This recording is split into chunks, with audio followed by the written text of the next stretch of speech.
So it's 9:40 p.m. as we record this. This is the latest recording time on an episode of The Wrong Fit. How do you feel physically? I feel I was a little tired earlier, but I think that the Wrong Fit's like waking me up. Yeah, it's like rise and grind time. Rise and grind. Yeah, I feel like I'm like a late night at like the going in on the club, the T.W.F club. It's just popping right now. I like. I mean, podcasting is a different kind of medium, but I like late night talk. Yeah. But not on like TV. I really mean like radio talk. Yeah. If you ever, I mean, it's kind of gone now with the age of like Bluetooth and everyone's just listening to their own thing. But back in the day, as if I ever drove back in the day, as if I ever drove back in the day in any meaningful way. But I know that back in the day when you didn't have an aux cord or like a CD player or whatever, you turn on the radio and there were tons of late night talk shows and things like that. And people would talk about music and news and sports and stuff, and it was always the guys with like the nice husky deep voices, just keeping you awake, on your long haul home or whatever, wherever you were going. So I mean, that's kind of neat. Should we make our voices huskier to fit the mood?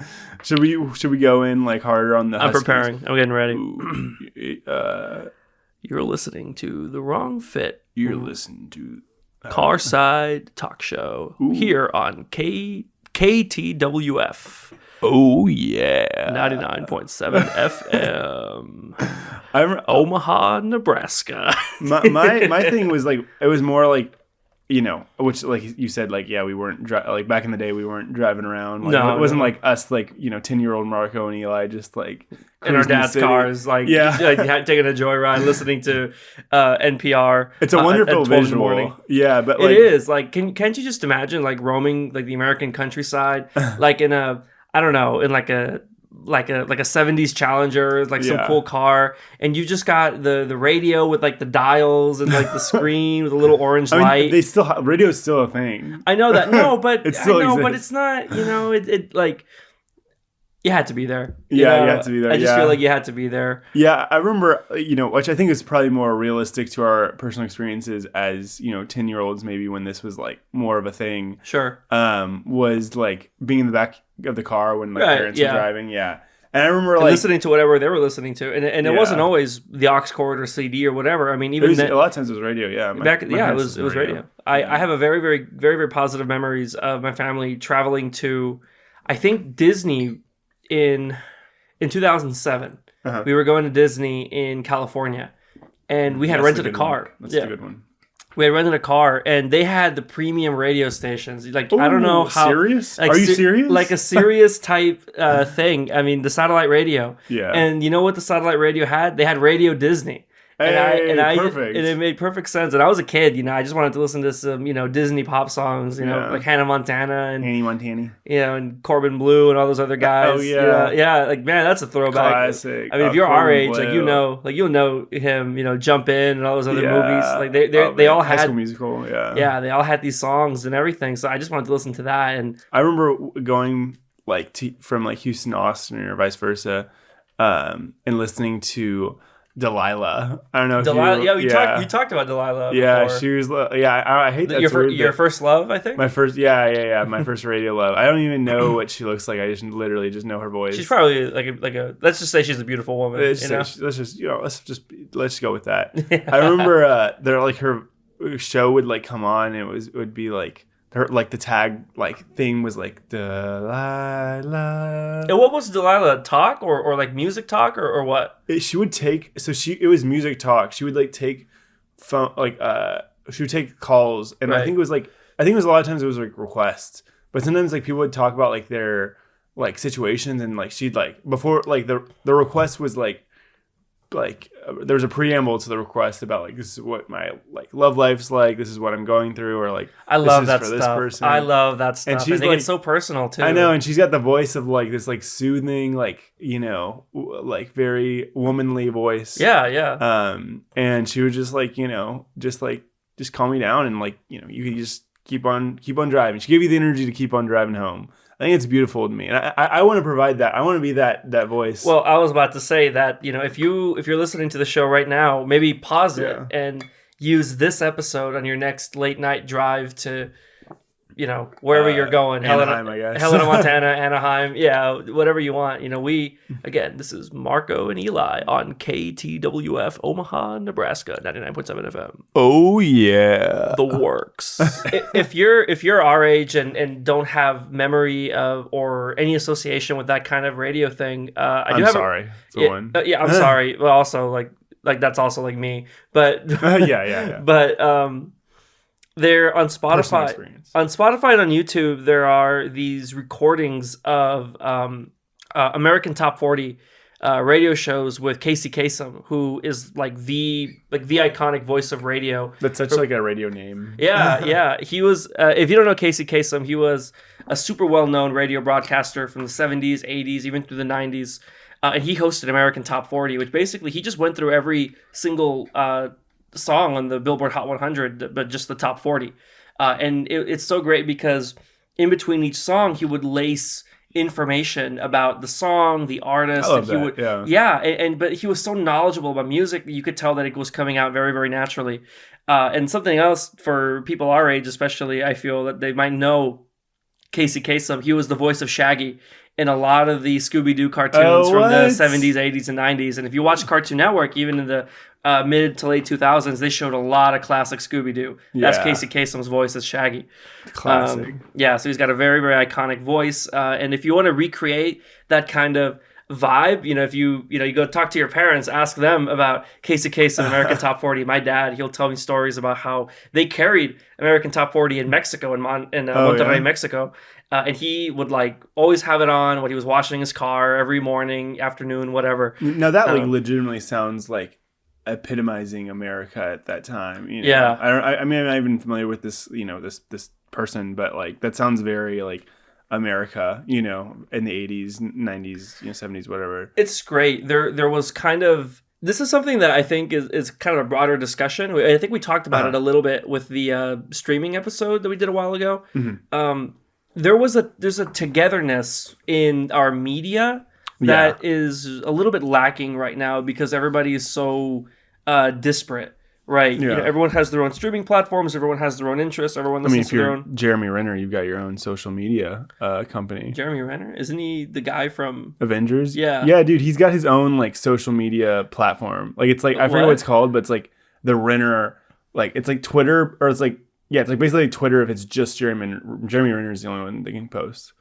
What? It's real. Yeah, look it up. It's 100% real. I'll take your word for it. Yeah. But it's basically a subscription service to Jeremy Renner.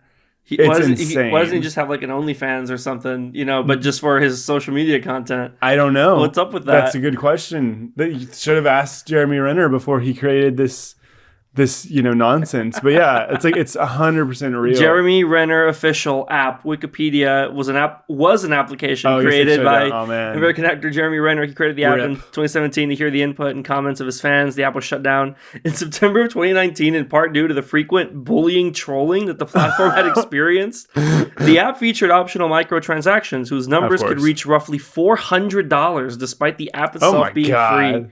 Think of the last thing you spent $400 on. Now think about spending it on the Jeremy Renner official social media app. Yeah, I don't think I would. If Jeremy Renner ceased to be part of the cultural I would be okay with that. I you don't like Jeremy Renner? You don't like Hawkeye? I would pay money. I like Hawkeye. I think he's got a show coming up. So does he? Okay. I guess at time of release probably would have already released on Disney Plus. So that's fun. Hawkeye little plug. Disney Plus, please sponsor us. Do they have a podcast division of Disney Plus? I wonder. Yeah, probably the D23 podcast. Or yeah, the fan club. For sure. That'll be us. But so back to the main point. Yeah. So whether you're on Twitter, Facebook, or the Jeremy Renner app, or streaming your own stuff. I mean, we talked about it before. There's a disparateness. We were talking about the ubiquity of shows like Friends, How I Met Your Mother, and there are countless examples of shows before then. Seinfeld, Cheers. Seinfeld, Cheers, Frasier. There was a ubiquity there because everyone kind of had the same set of channels and platforms and whatnot. Yeah. Now we can choose our own streaming services, and that is mostly a consumer good and a pro-consumer like experience that we have right now. Yeah. But it does mean that we lose a little bit of that connectiveness. Now I'm torn whether or not I care about it enough. I'm serious, right? But dystopian Marco. right. But on the other hand, it's like, yeah, I mean, I kind of wish that we all got together to watch like the Mandalorian season finale, right? Yeah. Or whatever, right? At least we have that on virtual spaces, because I know on Twitter, when the Mandalorian like shows, like I think that was a perfect example of the Mandalorian or Game of Thrones or whichever was having their series finale or season finale. There was always like a very like active space, and not just not just like sub like a very like you have to find the hashtag. It's like it felt like there was moments where everyone was talking about it. Like everyone was talking about the fact that spoilers, Luke Skywalker was in the finale of the Mandalorian, right. or like things like that. Like that was everywhere. You couldn't escape it, and that on the flip side of that, everybody's getting if you didn't watch it the day of, then you're getting spoilers. You might have gotten spoiled right now. Yeah, I was talking about it. Yeah, yeah. The wrong fit is spoiling a year old. It was crazy when Luke Skywalker just came in, cool. Turned on his lightsaber, and chopped off the Mandalorian's head. Like, that was nuts, right? Yeah. That was actually crazy. So I imagine, Eli, you listen to a lot of music, and you do a lot of music. You do a lot of self-prompted music discovery, right? Yeah. You want to go on playlist trips, right, through the through the YouTube music desert, right? The YouTube music jungle, right? Lush and full of life. Pick a playlist there. Top rap hits, dream pop anthems. You want to do girl boss jams, right? And you're picking and choosing, and you're pressing shuffle. You want to hear something cool that you've never heard before, right? Yeah. Sometimes you're listening to a song, and you're like, oh, this is dope. I vibe to it, right? Yeah. And you click on the song, and maybe you want to see more about the artist, more about the album, whatever. And context, you see, and then you see the song is like, today is 2021, and the song is 2014. Right? Okay, yeah. For example. Yes, yeah. Now, that happens, and that's like, whatever, you shrug, right? And you're like, right, song. Song I like. Maybe I'll like the artist eventually. Maybe I'll like the album that it's on, whatever, right? Yeah, it's a starting point. Yeah. Do you ever think, this is something that I think about a lot. Okay. But do you ever think about... So the hypothetical song is released in 2014. Okay, yeah. Do you ever think about yourself in 2014 whether at the I would time? have liked it? Not whether you would have liked it, but do you ever imagine situations in your life in 2014 with you having had that song in your library since then?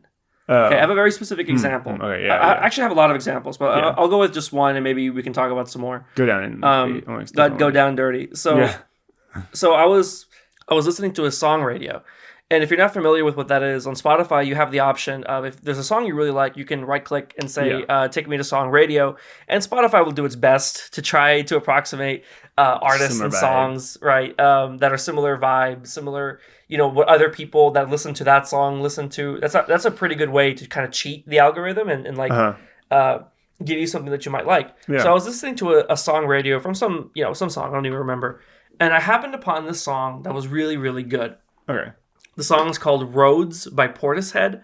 And it's just really kind of, ethereal production, like percussion-based ballad with these really, really beautiful, female vocals. Oh, we love that. Yeah. And I was like, this is really great. When I heard it, it sounded very modern. It sounded very hip. It sounded very fresh because the production was like excellent. Yeah. It was minimal. It was crisp, clean. It didn't have any hallmark. Caffeine. It didn't have any hallmark of a song that I thought maybe like dated it past maybe 10 years, right? Okay. So I go to check out the album that this song is on.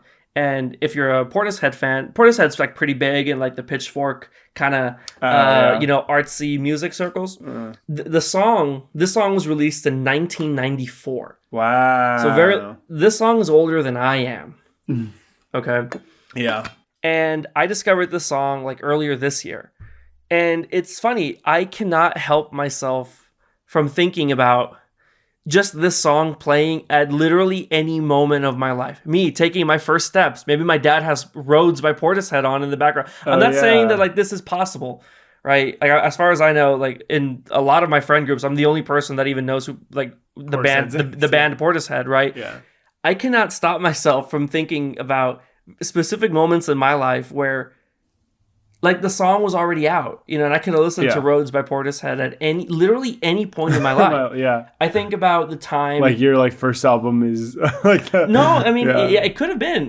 What I'm trying to say is like that existed, but you weren't aware of it. Yeah. Exactly. And it now has an influence on your life now, which is like that's interesting. Like the staying power of like. Yeah. It's different from a song that just came out. Like there is no way for you to imagine yourself when you were a sophomore or whatever in high school listening to it. Yes, listening to Certified Lover Boy in the womb. Well, that's not worth listening to almost anywhere. But is that anything that you ever think about? Because it's not just with songs that were before I was born, right? There are albums that I discover and they were from like 2012. And in 2012, I wasn't even listening to music like that. Yeah. So it's funny for me to think, like this album that I associate with college, I could have been listening to it in 8th grade. It's interesting. So it's interesting that like, you are saying like, you're talking about it as in like, what if this was in the background and like, and I just wasn't aware of it. Like this is stuff, these are songs you weren't aware of. I think it's interesting. I think about more with movies because like advertising for movies is so pervasive. I think about a lot of times like movies that I was aware of coming out that I was too young to watch or that I wasn't interested in watching. But I was very aware of them coming out because the advertising was so ubiquitous. I couldn't get away from it. And like then I watched the movie later now as an adult, and I'm like, oh man, this movie is this movie rules. Like this is an incredible movie. I love this movie. It's like hits me now. Mm-hmm. So I think that's like an interesting like thing. Like I remember like there was like significant movies coming out when I was a kid where it was like, and it's funny like some of them like were movies like as a kid I really wanted to go see like. Hot Tub Time Machine or something dumb like that. Yeah. And like I haven't seen it. Still like, it was so important to me when I was a kid and I could totally see it whenever I wanted to now, but like I just don't have the desire to. It might be a fantastic movie. I just wouldn't know.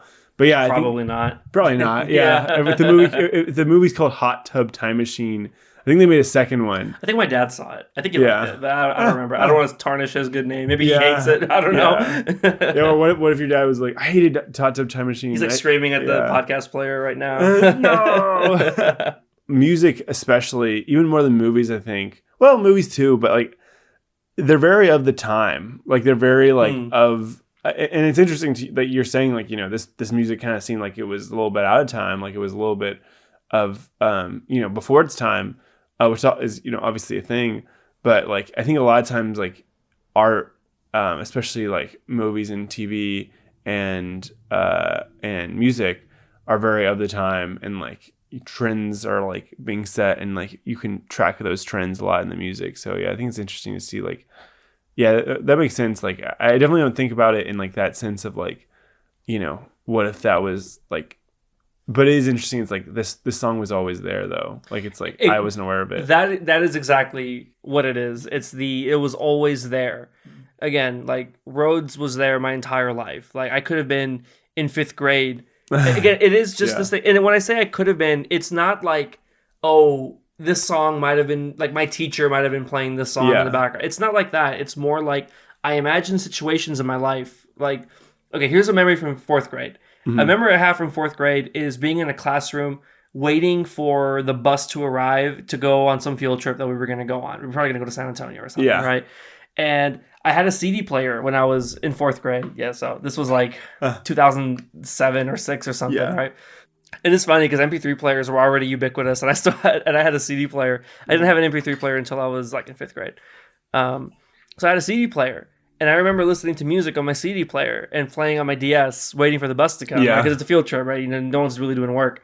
And I had like songs by like my, that my dad showed me, right? Songs from the 60s, 70s, whatever, right? I just imagine like Rhodes like had the potential to be on there. And by potential, I mean like it's a song that existed, therefore it had the potential, right? Not because it was close to anything, right? In fact, a song like Rhodes was as far away as possible from being in my life. Literally, but in actuality, but it was possible, right? Do you know what this reminds me of? There's this. So I forget what it's called, but there's this like online digital library, and it's not like a regular library. It's this digital space, but it's categorized in this interesting way. That it's like there's like this like kind of like hub. Basically, it's a digital like drive of every single permutation of digits, like clicks on a keyboard, of this like 1-page Word document.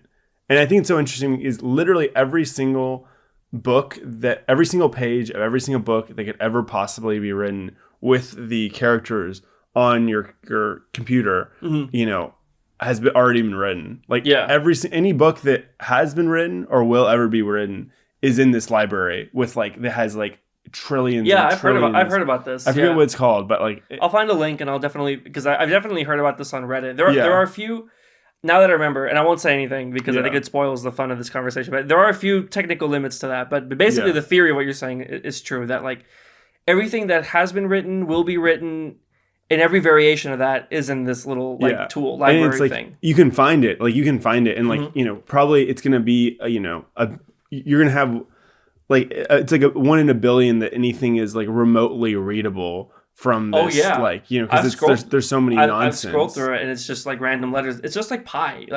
Supposedly, there are in pi, and I don't know if this is like verifiable or not because pi is so vast, but apparently there are, every sequence of numbers and every possible combination, hidden in pi or something. And mathematicians, please don't come after me if I'm wrong about this. I'm just paraphrasing from what I know about. I think my sister will probably get mad at me about this because she majored in math. There's like an intensity about the world that I think gets to me. And I think the music thing kind of ties in with that. There was so much music that I won't discover, that I will never discover. Yeah. Right. In my entire life. Whether it's like I don't have time or it'll just never come across my radar. There are no, like I have so much trouble like finding music that I'm going to like. Mm-hmm. But there's no doubt like 10,000 songs right now that if I heard them once, I'm going to love them. Yeah, but I just don't know where they are yet, and I can't just snap my fingers and have them come to me. You just think about the vastness of the Spotify library, and it's growing every single day. It's like for sure there are like hundreds of songs being added a day that if I heard them, I'm like, oh, this is sweet. Like I want to listen to it. It's hard enough to listen to every like major album that comes out on New Music Friday, much less like the indie stuff, the stuff on. And like not even just Spotify, the stuff that's on Bandcamp or SoundCloud or whatever. It's like there's rappers and indie pop groups and whatever that are trying to like make it big. And I know on YouTube it's like it would take you like millions of lifetimes, probably more than that, to like watch all the content that's on there. Yeah, and there's probably like oodles of great content there. A lot of it's probably garbage. A lot of it's garbage. A lot of it's like propaganda and like whatever. Yeah, there's video essays, like intriguing pieces. There's funny videos. Things you can learn. Like you can learn a lot. Yeah. But the music thing especially, it's like, okay, here's Roads by Portishead, but like, here it is now in 2021 for me, right? I love the song. I'll probably hear it, at least once a year until I die, right? Yeah. That clock could have started earlier. Yeah. It could have started earlier. That is, it's literally all about potential. Like that's what this conversation is about. That's why I've had it here for so long, because I've never gotten rid of it because it was on the topic sheet for a very long time. Yeah, it's interesting. So we talked in like my metaphysics class in because I'm a philosophy nerd. We were talking about like kind of like theories of like time and like thinking about like, is time something that's like always been here? Is there a point where like time began? Like like where does this whole thing start? Like, is it circular? Like, what does this like really look like? Mm-hmm. And like, it's like interesting that like, things have beginnings and like, but they don't, theoretically, they don't really have an ending, right? Like, once the, Portishead recorded this song, it exists and it's like there. Like it is just like, it's just so weird that there was a moment where it didn't exist, and now there will never be a moment where it like doesn't exist in some capacity. Top fives. We're back. Top five. Last time we did bottom fives. We're bringing it back to top fives. Keeping it positive here on the Raw. Peaks and valleys. I think we were maybe a little too negative last time. I don't know. I mean, maybe. I don't want people to think of us as like the negative. We're not haters. The negative Nellies, of the internet. We're positive people. We love positivity. We spread positivity everywhere we go. Good vibes. Good vibes. Nothing but the best of vibes. Good vibes forever. So on that note, we're going to be doing. I think this might be like a long-awaited one, or maybe a kind of obvious one that we haven't done yet. Needed, for sure. We did movies, we did TV shows, now we're doing albums. Top 5 favorite albums. These are not what we think are the top 5 greatest albums of all time. These are our personal top 5 favorite albums of all time.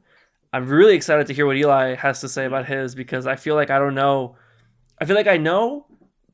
I feel like Eli and I like a lot of the same music. I don't know how he values that music. Yeah, he might not put like we both like dig The Weeknd and like Ray Shremmerd and a whole bunch of other artists, right? I don't know where you, and don't tell me obviously, but I don't know like where and if you value those in a top 5 or even like a 10 or 15 or 20 kind of list, right? I think you maybe have a better idea of how I value that music, but I don't quite know. I know some of it, but I don't know like where some of those characters, fit in, album wise, especially. Yeah. Even within those artists, I would be interested to see like where certain albums like, square up. I'm definitely interested to see like what you got. And this one was like, this had to happen. This had to happen at some point. I like that we went from the valley of like worst to the peak of the best. Yeah, the best of the best. And I'll start with my honorable mentions. Oh, you would do honorable mentions right now? Yeah, let's do honorable mentions, and then let's do like you. My honorables, your honorables, then my 5, and then okay.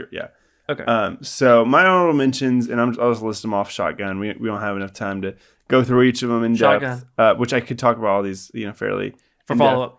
Which we've literally never done. We've always like since we started timing it. We're like, oh, if you have anything else to say, put it in follow up. We've not done that at all. Well, come up and talk to me, and I'll talk you off. There you go. So number like my 3 honorable mentions in no particular order are "Victory Lap" by Nipsey Hussle in 2018. Man. Really, I can't talk about it. Okay, yeah. We don't have time.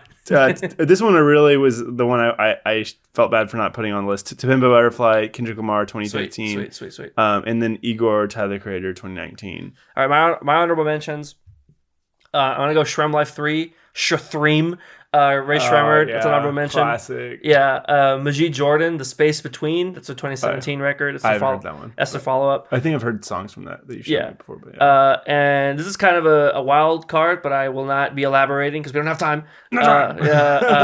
These Things Happen by G-Eazy. Wow. We can talk off air about that if you want to, but maybe we can put it in follow up. But we don't have time. Eli. There's no time. Your number 5 favorite album of all time. Okay.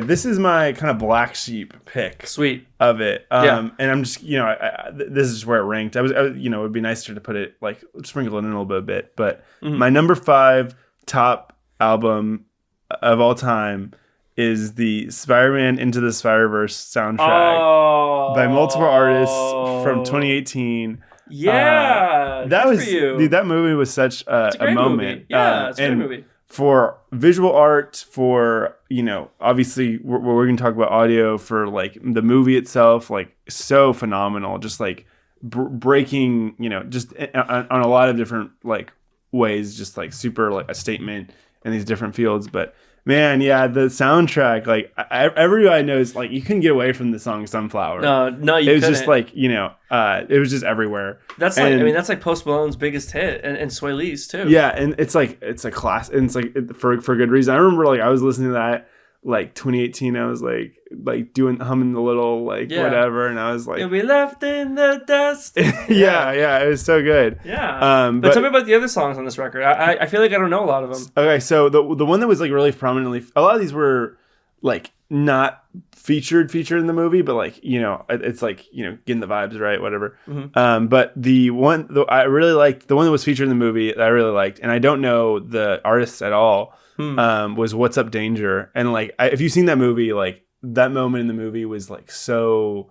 And I hate that I'm talking about movies and like this like no, please, but it's part of the experience. It's part of the album. But like "What's Up Danger," when he like when Miles Morales like embraces his like Spider-Man, he gets his suit, he like makes it his own. He's like as his uncle has recently like died when they were like in fighting, like super emotional scene, whatever. And he was kind of like ready to give up, and he had his like bounce back moment, and like he's at the top of the building, and like you hear this like really awesome audio of like I forget what like who's talking, but basically the audio ends of like sometimes you just gotta like make the jump, basically, is like what sums up. and it's like he jumps off the building and he's like skydiving, and it's like that's when like the music starts, and like there's this really good build up on the song. Like it's a great get hype song because it's like it builds up like da da da, and then it like goes for it whenever he like hits the bottom and starts like web slinging, whatever. Super cool. Like a lot of these cool songs are like pretty hype and like fun. The other one, the other get hype one is Start a Riot by Duckworth. That one's like really like, and it's a fun get hype one. But there's other like slower ones like Familia, which it has Nicki Minaj on it, but like it's got a like kind of like a Latin kind of song like vibes to it. Yeah. Memories by Thutmose, is that like how it's pronounced? I don't know. Thutmose. But like I really like the song, but it's like kind of like slower vibes, like chill, like more chill. Is this an album that you come back to a lot? Like, oh yeah, this is like an album I have like downloaded on my phone. Is like because it's got a really good like assortment of artists on it.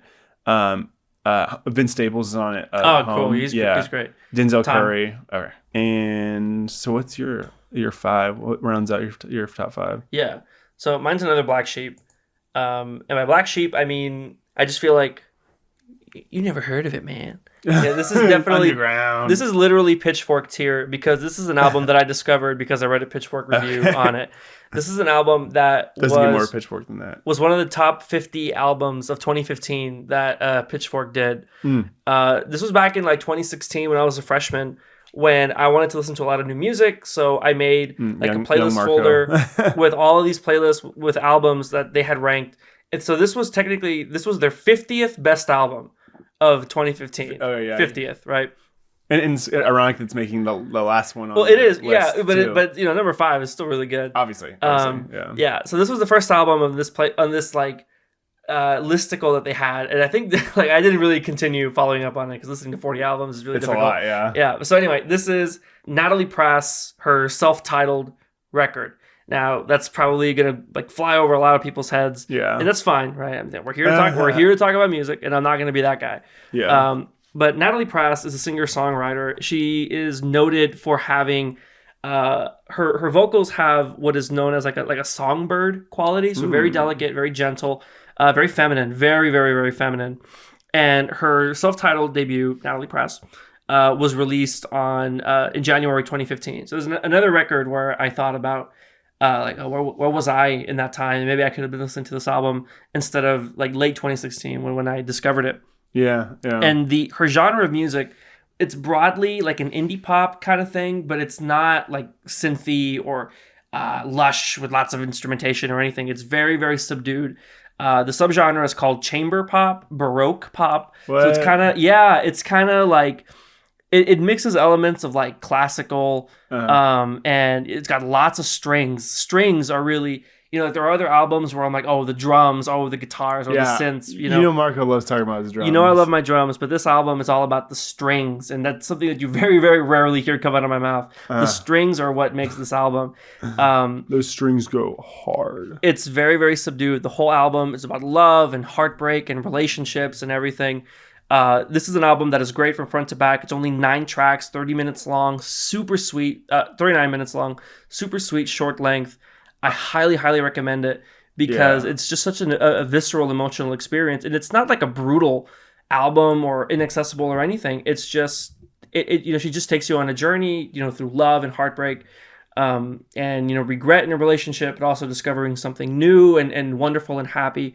Again, very, very delicate, again, songbird quality vocals with string-laced production. Yeah. It's a completely out of left field pick for what you might expect my top 5 albums to be like. Here is this delicate indie, kind of chambery record, and then, maybe you might expect the other 4 albums to be like, hard-hitting trap drums, and stuff like that, which, again, I won't spoil anything. This is like your description of it makes me want to like check it out, and like makes me sells me on it for sure. I love this record. You listen to this record, you can imagine freshman me walking around like campus for the first time at UT, listening to this album on my headphones. Like that's exactly the image you can imagine. Okay, let's go to my number 4, and I'm just gonna, just so we can have them. Like I'm just gonna pull up the track list. But my number 4 album is the only album on here from before I was born, interestingly. 1969's Abbey Road by the Beatles. Good for you, man. That's a great pick. I know, yeah. I knew I had to give the Beatles a nod somewhere, but like, gotta do it. Where else could I do it other than Abbey Road? I mean, not saying that there's not other. Well, there's the White Album. There's other really good Beatles albums. Like we can talk about other good Beatles albums, but like I feel like this one was kind of like, at their like, and they obviously going out on a high note with like Let It Be and like, but I think this was like kind of like is considered one of their like the high point, I think. It's so 60s, like so the Beatles. Like I feel like there's like, there's a lot of like diversity here on the album. But like there's like so many classics. Like I think that like this one probably has some of the most like classic like karaoke'd like songs that everybody knows. Yeah. So you've got like, top of the album is Come Together, which like of course everybody knows. Like Come Together is like the Beatles song. The bass line on that is just nuts. Legendary. That was one of the so crisp, so clean, so fresh. I know. It's fresh, man. You can like really feel like the bass line, and like that's like I think I love that in like, songs, especially from this era, like that strong bass line. Yeah. So starts with Come Together, ends with the combo of Golden Slumbers and The End, which are less known songs, but like such like The End especially is like such an epic end to the album. Like there's very few. I don't think there's any like conclusions to albums that I think like it just it sums it up in a really like great way. I mean, Abbey Road has arguably the Beatles' most popular song, "Here Comes the Sun." Yeah. That's and when it comes to like songs that you sing along to and like that you're like, yeah, "Here Comes the Sun" is like the one, and like everyone like vibes to it, and like even still this day you see it in like commercials and like in so many different. It's the most like so streamed. Media. It's the most streamed Beatles song on Spotify. It's Here Comes the Sun. Yeah, I believe it. I definitely believe it. But you go like also on the album Carry That Weight. Garden. Carry That Weight. Octopus's Garden. That's a kid. That's a favorite from when I was a kid. I love that song. I love it's like it really is like an all ages like youth kid pick. Like it's Ringo's ballad, man. It's a Ringo song. It's Ringo's love letter to the Beatles and to his songwriting style. I love it. I love it so much. Yeah, and like it's so sing-alongable, I think. Absolutely. And like I'm not someone who loves singing. Like I'm not like a singer. I'll sing in the shower, but maybe that's as much as I feel comfortable. I like a recording of that. Yeah, we'll put it on the pod. Yeah. But yeah, it's just so easy to like get like lost in the and I don't want to hum because I don't want to get sued. But but yeah, it's like so easy to get like lost in like the humdrum of that like that song. But other ones on there, Something is like so. Oh yeah. Like when it comes to like love songs, like that's just like such encapsulates the feeling of like having this initial like crush on someone so well, like it's just like there's something there that like this ethereal thing. And there's like some silly ones like Maxwell's, which also another kid pick, right? Maxwell's Silver Hammer and Mean Mr. Mustard. Oh man. I didn't never enough time to talk about Abbey Road or just the Beatles in general. Maybe we should have a Beatles segment at some point in the future. Yeah, honestly, we could do top 5 Beatles songs, favorite Beatles songs. That's like a very doable thing. I feel like a lot of people would be pretty annoyed that we just devoted an entire top 5 just to the Beatles. But screw it, man. I freaking love the Beatles. I love the Beatles as well. My number 4 is The Weeknd's third mixtape from 2011, Echoes of Silence. If you are someone like me who only discovered The Weeknd after he kind of made it big with Can't Feel My Face, I'm in that in 2015. Yeah, a lot of people are in that camp, myself included. You'll know Echoes of Silence as being the last 10 songs on Trilogy, his compilation album that he came out with in 2012. Trilogy is like a remastered collection of all of those songs from the first 3 mixtapes that he had released the previous year. House of Balloons is the first one. The House of Balloons is probably the most notable one. That's like a term that is really associated with The Weeknd a lot. And great mixtape too. His second one from that year was Thursday, which has notably The Zone featuring Drake. That's where that's the mixtape that comes from. But Echoes of Silence is the third one and the last one from the trilogy of mixtapes from that year. In fact, it's going to turn 10 years old this December. In fact, a month from now, wow. on December 21st, is going to turn 10 years old. Wow, happy birthday. Yeah. Happy birthday to Echoes of Silence. So what are some tracks off this? Like, Echoes of Silence, it's hard to say what like a more casual fan might know. Yeah, which I'm very much in that very casual you might know Same Old Song featuring Juicy J. The song Next, which is kind of like a ballad about fame and lust and whatnot. He has a cover of Michael Jackson's Dirty Diana. It's a really explosive cover. Love that, yeah. It's really, really good. So many like Jackson vibes from... that's what everyone always says. So this is literally him covering a Michael Jackson song with his kind of spacey, drugged out, ethereal production. Yeah. It's super explosive, very, very explosive drums. There you go, drums again. Yeah, we're on the drums portion of the... When it came out in 2011, it only had 9 songs. All of the mixtapes only had 9 songs. Trilogy, as we know it today, has 30 songs. So therefore... I've listened to some of the ones on that. Like, yeah, I'm familiar with Trilogy. If you're a casual fan, Trilogy, you might know Wicked Games, which was like technically it was probably like his first like minor hit, because it was huge on YouTube for a little bit. That was on House of Balloons, Wicked Games. Like I mentioned, The Zone featuring Drake. Folks might know Thursday, the title song. They might know Gone as well. That's also from the Thursday mixtape. But again, Echoes of Silence is my favorite out of the 3 and my 4th favorite album of all time. Because I feel I come back to these songs a little more. If I'm going to listen to, I want to listen to one of the Trilogy tapes from start to finish. It's mostly going to be Echoes of Silence because I think the songs are like the best songs that he's written. The ballads here are really, really good. Very, very emotional. And again, the cover of Dirty Diana is really good. Yeah. Some of my favorite The Weeknd songs are on here. Montreal, which is track number 2. Yeah, is really good. That's so cool. That it's like I knew you were gonna have The Weeknd, but I was like you were still able to surprise me. Yeah, no, I mean I really recommend it. So I mentioned that each mixtape only had 9 songs, and on Trilogy they tacked on a bonus track to the end of each mixtape. So now they all have 10 songs technically in the reissue. And the 10th track here is really good, and it's kind of funny. It's called Till Dawn. Parentheses, Here Comes the Sun. And Time. Ooh, yeah, I wanted. That's rough. Time actually came up before, but I didn't want to say like the song is Time. No. Yeah, I had to let you get it out. Damn. So we cheated a little bit. Okay. Okay. My third is this is a song like I told you like I just said.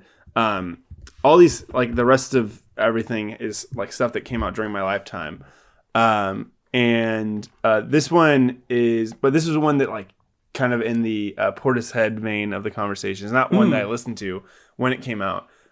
It's by Radiohead, one of my favorite artists. Yeah, because I'm like a this is the Pitchfork segment of. This is not the Pitchfork segment. This is like my brother really liked. This is the Radiohead. This is the rate your music segment of the podcast. Yeah. This is your brother. This is my flex. You're blaming this on your brother. Yeah, I'm blaming this on my brother. Okay, Radiohead. Which one? Okay, In Rainbows. Okay. Yeah. So and I picked like one that was kind of like not really. This is not intentionally, obviously. I picked it because I liked it, but like it's one that's not really like one of like everyone talks about like Kid A or OK Computer, or like which one's like the best. Like those two are the ones that are common like commonly debated as the best Radiohead album. I don't know what it is about this album that like really it's later on and they're like kind of getting into the more techie like music vibe. It's very like it's very like electronic. Like I think that talking about the drums, right? There's like like kind of like the beats that they use on it like is very like very produced. It's like super produced. And like but the vocals on it, like Tom York's vocals, the lead singer of Radiohead, like the mastermind of Radiohead, so like soulful, like so much like fullness to his voice, going through these songs. But like, so I don't know how familiar you are with Radiohead. You might not know any of these, but I'm just going to talk about them for a while. Okay. 15 Step, like that's like a really like, a lot of these have like a lot of like quick energy. Like these are very like fast paced, most of them. There's a couple that are less fast paced, but like 15 Step, super fast paced. Like one I really like is like a Morning song is Jigsaw Falling Into Place. And it's a really good like song. It's like it's a good wake up song because it like starts off kind of like slow and then it kind of picks up a bit.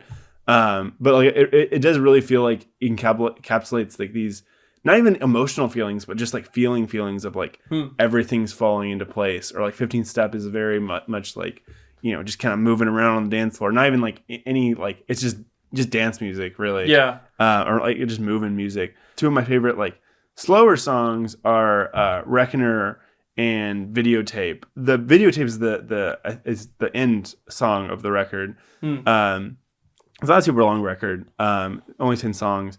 But yeah, Videotape's the end, and it's really like I don't know. It's kind of like I don't even know what it's about really. Like I have no clue what it's like. I really don't know what it's about. Like I haven't looked at the genius about it, but like it's like very just like kind of like drawn out and like slow like vibes, and like it in this case it really does capture like a kind of an like emotion that I can't even like almost not even like sadness. Oh man, Reckoner's also really good. All right, my number 3 is Nocturne by Wild Nothing. I put a Wild Nothing song on the playlist that we actually shared with each other way back in February. Which song was that? This one was Partners in Motion. You might remember that one. Yeah. It's kind of synth poppy. So that's actually not from this album. No, that's from one of Jack Tatum's later albums. The one hope that I had that like I was gonna notice. Yeah, well, I mean, the vibe is like the same though. Right. Like if you remember the kind of like industrial. What the hell am I talking about? The kind of lush, synthy soundscapes that Wild Nothing produces. It's pretty much the same kind of thing here. Yeah. So Nocturne is their 2012 record. Wikipedia says the genre is indie pop and dream pop, and I 100% agree with that. If that's something that sounds like you might like. I highly, highly, highly recommend this record. Highly. Yeah, this track has 11 songs, so again, it's pretty short, 44 minutes long. Mm-hmm. The gorgeous, lush soundscapes that this album produces. It's got guitars, it's got synths, it's got drums, it's got a couple of strings here and there. It is just a beautiful, beautiful album with some of my favorite songs of all time. Songs about love, again, songs about, you know, tragedy and heartbreak, songs about kind of drifting your way through life a little bit. It kind of feels a little bit like a coming of age album, if I have to, you know, be perfectly honest. So how old were the artists when they released it? I'm curious. I really couldn't tell you, because it's a secret. Duo? No, I'm kidding. I don't know. It's a secret. Yeah, it's a secret. No, it's a band. So it's technically a band because there are additional musicians that are like enlisted to do certain parts on certain albums. But it's really the mastermind of this guy named Jack Tatum. Okay. And I'm not 100% on like how old he was. Okay, so he was born in 88, which means that he would have been like less than 30, like less than 35 mid-20s, in 2012. So, you know, young. Yeah, young. So reasonably young. Coming of age. Yeah, I mean, I don't have to. It's just gorgeous. I mean, again, if you like any dream pop at all, or even like shoegaze, which is a bit more experimental. You know, if you don't mind some more accessible pop music, this album is super, super good. Yeah. I know that there are a lot of. I mean, dream pop right now is kind of having a moment. You know, so I really highly recommend this record. Again, it's only 11 songs, 44 minutes long, and it's just got. Again, just the dreamiest soundscapes. It's super exceptionally well produced. The mixing is masterful. Listen to this sucker on a good pair of headphones and just vibe. You know, again, like just fab it out. It's got washed out instrumentation. But it's, you know, it's washed out when it needs to be. It's concise and clear when it needs to be. The lyrics go through again. The lyrics really run the gamut of what like a young person might experience as they're kind of growing up. You know, it's got lyrics about everything. Although, again, sometimes the vocals are a little washed out, so you maybe have to go hit up Genius or whatever to really make out everything. But that's not even to its detriment. You know, it just adds to the dreamy. Just again, I keep saying the word soundscape, but like that's really what it is. It feels like feels ethereal. Ethereal, but it also feels like it was, you know, purposely built to take you to this kind of other auditory world. Yeah, you're about to give me the finger. Time. Yeah. Oh, okay. When you do that, okay, I just want to give you a warning. Like I want to try and give you a good way. See, I'd rather just be told. Cut off. Yeah, because like when you do this, I'm like, oh my god, I'm scrambling. I'm just like, you know, and time. Yeah. Yeah, I was, and to clarify, I was giving you my index finger, not the other finger. No, I know that. Yeah, to clarify. Yeah. For the pod, just everyone knows that I'm not that strict about the timing. You got it. Yeah, so I definitely want to like get your list I want to get your list too. Yeah, because I think that these are things that, and this one's going to be one that I'm sure you know this one. It was huge, like especially in our like middle school, early high school years, probably more early high school years. Like this album was insanely huge. Yep. Because the internet, by Childish Gambino / Donald Glover. Give the man. Away. I just want to give the man his flowers on all counts, because this man has been, jumping genre to genre, jumping, from acting to acting in movies, to acting in TV, to acting in his own music videos, to producing his own music videos, like writing his own show. Like this dude does it all. Like just. Let's give this man his flowers. Yeah. Hats off to him. But to get into the album, because it's a very long album, we have a limited amount of time. It's really interesting that the kind of the it's a very pop album. Like it's super poppy and like super like pop rap. I don't know what like Wikipedia would say it is, but like it's very it bounces around a lot, and it's very like so it's very pop, but it's like also very like it's very like experimental, and it's like very like driven by, like, has a very driven like kind of like narrative of like what it's trying to say, like about like internet culture in the early 2010s, like of this like feels very social media and like all that. Yeah, this feels very like millennial in a big city kind of music. Now I'm only extrapolating that because I don't know, because what's ironic, I know camp a little better than because of the internet. I actually haven't heard you because have more of the camp internet vibes for sure.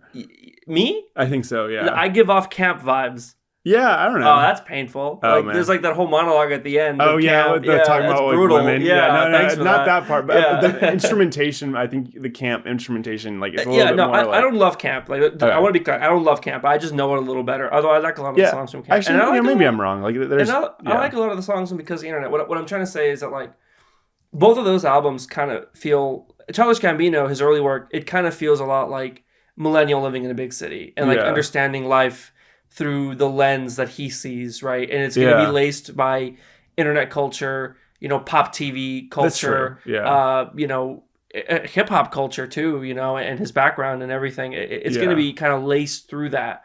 So that's the vibe I get from it. It is interesting because like I relate to a ton of this album, but I get where you're coming from, because there's some things that's like that I don't relate to as much, because it's like he's kind of talking about it from the perspective of like, I'm dealing with this new thing in my life, whereas I grew up with the internet, like with a lot of these things. Like for him, it was like this thing that I'm kind of like reconciling with as like an adult. But for me, it's like just been something that's like part of my life. But yeah, to go into like some of the more detailed stuff, like just talking about like favorites, like songs straight up. Yeah.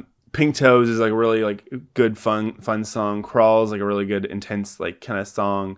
Sweatpants, it's like a fun, like, just like one of the best. Like I love Problem on that. He's going like what in the background. I love Problem on that. It's so fun. Just like the humdrum of the beat is like really good. 3005, like that one's like that was the big hit. That was so huge. Like, and the music video for that too was like that's huge. The kind of song that makes me feel like young man in the big city. That feels coming of age too, and time. See, yeah. Oh, dang it! I didn't even get into like the real album. I'm sorry. No, but I took the last word on that. That was brutal. That's fair. There's just a lot to talk to on that one, but like, and that is such like a moment. But yeah.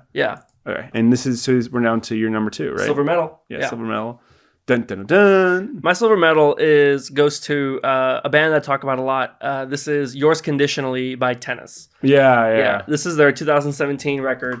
Ironically, or coincidentally, I don't know what the term is, but an album that I actually kind of accidentally followed the release schedule for, because the first Tennis song that I like knew about and liked was the third single from the album, Modern Woman, which was released in January 2017. Mm-hmm. I have such a like visceral connection to that song and my second semester of college, which is when that song came out. Whenever I hear that song, I think about that time in college.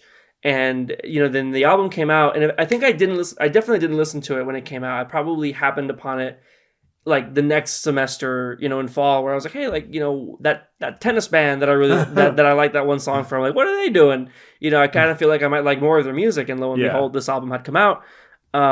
and I was really, really into it. And then eventually, like me, I talk about it here on the show a lot. Yeah. I really, really grew to love this duo. Actually, it's a husband and wife duo. That's beautiful. I love Yeah, that. yeah, it's really, really nice. And as is expected, with a title called Yours Conditionally and a husband and wife duo, it's about marriage, it's about love and relationships and compromise. I love that title. I really like Yours Conditionally. Yeah. I mean, it's like, it's kind of bittersweet, Yeah. and then but it seems like very honest, definitely in a way that like love, and especially like the romanticism of love songs in general is like. And this definitely has like a lot of like romantic, very lovey love songs, but it also has a lot of like brutally honest, like this is kind of what a relationship is. Let's talk about the musicality. It's Wikipedia says indie pop and indie rock. That's probably fair, although indie rock, it probably paints a picture more of like I don't know,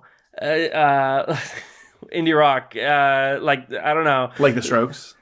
Yeah. Perfect. That paints a picture more of the Strokes. I actually think this is more like pop laced 70s inspired pop rock kind of thing. And kind of like the psychedelic sounds of the 60s and 70s as well. Okay. But with a pop edge and, very, very like pop retro or indie retro rock and kind of, definitely retro, and with almost like bubblegum female vocals too. It's very it's very female. It's very, very feminine. It's very, very female. Yeah, I don't want to say that. It's very, very feminine. Which, I can't say that word anymore. No, definitely not. It's very feminine, and it's just got a great vibe to it. Again, the songs have really interesting subject matter. The lyrics are really great, and the musicality. There's drums, there's guitars, there's not really any synths or anything, but there are, a lot of, I mean, honestly, kind of even almost like distorted soundscapes here as well. So it almost, I'm not gonna say full experimental, but like almost like experimental in a very, very pop sense. Don't get me wrong, this is a very, very accessible album, like from start to finish. In time. Ooh. Yeah. Let me know when you're ready. All right. I'm ready. Number one is, and this one I really wrestled because I didn't want to, like, I know you said it was okay, but I didn't want to have two albums from the same artist on here. Okay. And this I really just like struggled, and maybe if I hadn't self-imposed that rule, this could have been. That's all you, man. I gave you the pass. I know. You gave me the pass. Full leeway. So I chose "Blonde" by Frank Ocean. Frank Ocean is like the best, in my opinion, like probably the best, one of the best pop artists of all time. Just like straight up pop, like that dude like gets it. Like and that dude just gets it in like a way that like showing these like pop like expressions of emotion. But yeah, the album is from 2016. Yeah, a lot of vivid memories of even though they released during my senior year, I have much more memories of it my first semester of college. That's interesting. I mean, it definitely came out. I feel like it would have been, it's like my first semester of college. You came in a year after me. Yeah, and it did come out your first semester of college. But I remember listening to it, and I listened to it before, right? But I was really listening to it, and maybe it was a maturity thing. I really got into it my first semester of college, freshman year. I think that like this song could get on there, or this album could get on there if it was only like 3 songs. If this whole album was just Godspeed, Nights, and Ivy, but then that would be leaving off so many other good ones. It's your number one. My number one of it. Man, I think Nights. I think I'm gonna say it was between Nights and Godspeed. But like Nights is just like I just have so many that one's the cake just because of the memories. I have so many memories of like me walking around campus, or me to this day just driving around my car, like just listening to this music and just kind of getting deep into my feelings, and like it's so weird because it's such like a like contemplative kind of like sad song, and like it's so weird that like I've probably like used this song like thinking about like longingly about like so many people, and like that I don't even probably remember who's like I was thinking of. Like there's times I was listening to this song and don't even know. But yeah, besides that, Godspeed, incredible song. There's a lot of really good covers of that song too, which obviously aren't on the record, but it's like interesting. White Ferrari is really good, kind of like the classic Frank Ocean, like to like just like. How familiar are you with the rest of Frank Ocean's work, like Channel solo? Orange or Nostalgia Ultra? So the Channel Orange was the other ones, or the one where I was like, which one do I put on? I decided to go with Blonde. So obviously Blonde is your number one, but how do you reckon it compares with Channel Orange? That's what I was gonna say. Like, they both would have been on the list if I decided to do. But like not both number one, obviously. Like Channel Orange has to be beneath it. Yeah, I guess like. Because like you didn't put it on your list. Maybe 3 or 4. I don't know. Okay. I don't want to get too deep into it, but they are pretty comparable. And at some points in my life, I've liked like one over like they've gone back and forth. A lot of Frank Ocean fans feel like that's the vibe I get a lot from them. And it's like crazy because like he only has these 2 albums, and he only is really, from what I know, planning to release these 2 albums. The rest of his work is like singles, which are fantastic singles, but. Get to work on the album, man. But I think he's like said he's just done. Like he's time. Man, there's so many other songs. There's so many other songs. I remember, and this is not about the album. This is just a brief story. Please. I remember Brad Pitt, when he was asked about his breakup with Angelina Jolie. He was like, who have you been listening to? Like, how Frank Ocean. And he was like, yeah, Frank Ocean. He's a very talented young man. And like this is like 50-year-old plus Brad Pitt saying that. It's so funny. What a cosign though. Yeah, it's gotta be great for Frank. Yeah, great for him. I gotta feel good. Yeah, timeless. All right, my number one. All right, I'm gonna trade one 2016 R&B album for another. My number one album is Starboy by The Weeknd. Yeah, that's a really good choice. Yeah. So Wikipedia said, you already know. I don't even got to say it, I was right? listening to it yesterday. I literally was listening to this album yesterday. I'm just going to say it, all right? Okay. Wikipedia says all R&B, new wave, pop, R&B. All that is true. Like, you know it, okay? Even if you don't know it. Even if you know it, even if you don't know it, you know it, okay? What are the hit songs from this one? I Feel It Coming. Yeah. Reminder. Die For You. Secrets, the title track, Starboy, number one hit in the United States, 1 billion plus streams. Your fave, Could Never. I love this record. It's my number one favorite record of all time.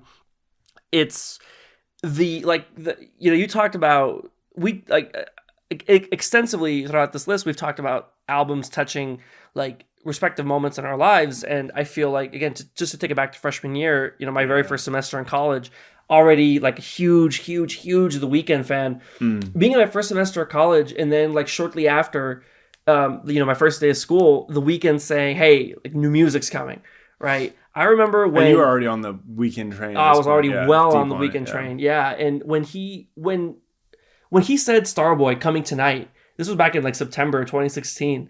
Like no one knew if it was the album, like a full album, like a surprise album, or a single. Yeah, and we were all so hyped. Like me and like the folks on the Reddit. Yeah, our hip hop heads, the fandom. Like no one knew. Right, we were so hyped for New The Weeknd, and then when the single came out, it was just Starboy, the song.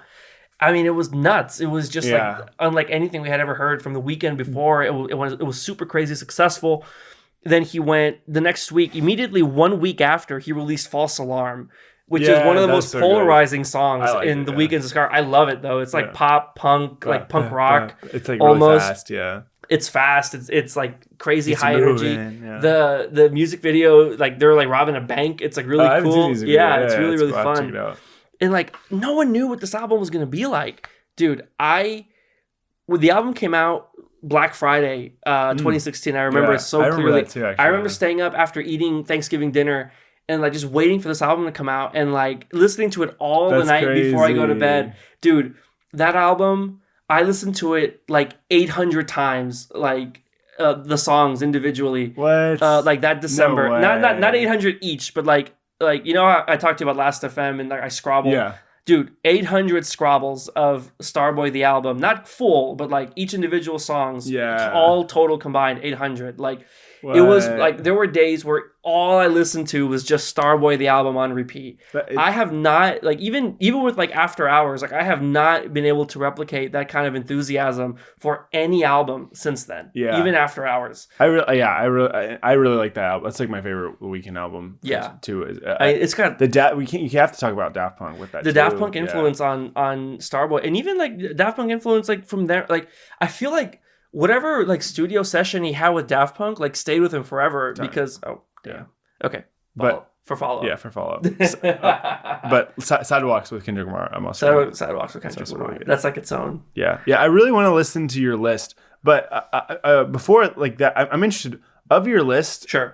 What if you could recommend one album to me? Which one would it be? Like, obviously, you know Starboy. Yeah. So like, of the ones that you don't know, like knowing my music taste, like which one like fits in most with my music taste? Do you think that you think I haven't listened to fully, or maybe just partially, or whatever? I mean, you definitely like pop. Yeah. You like rock. You like R&B. Like you like a lot of the stuff that I like. Yeah.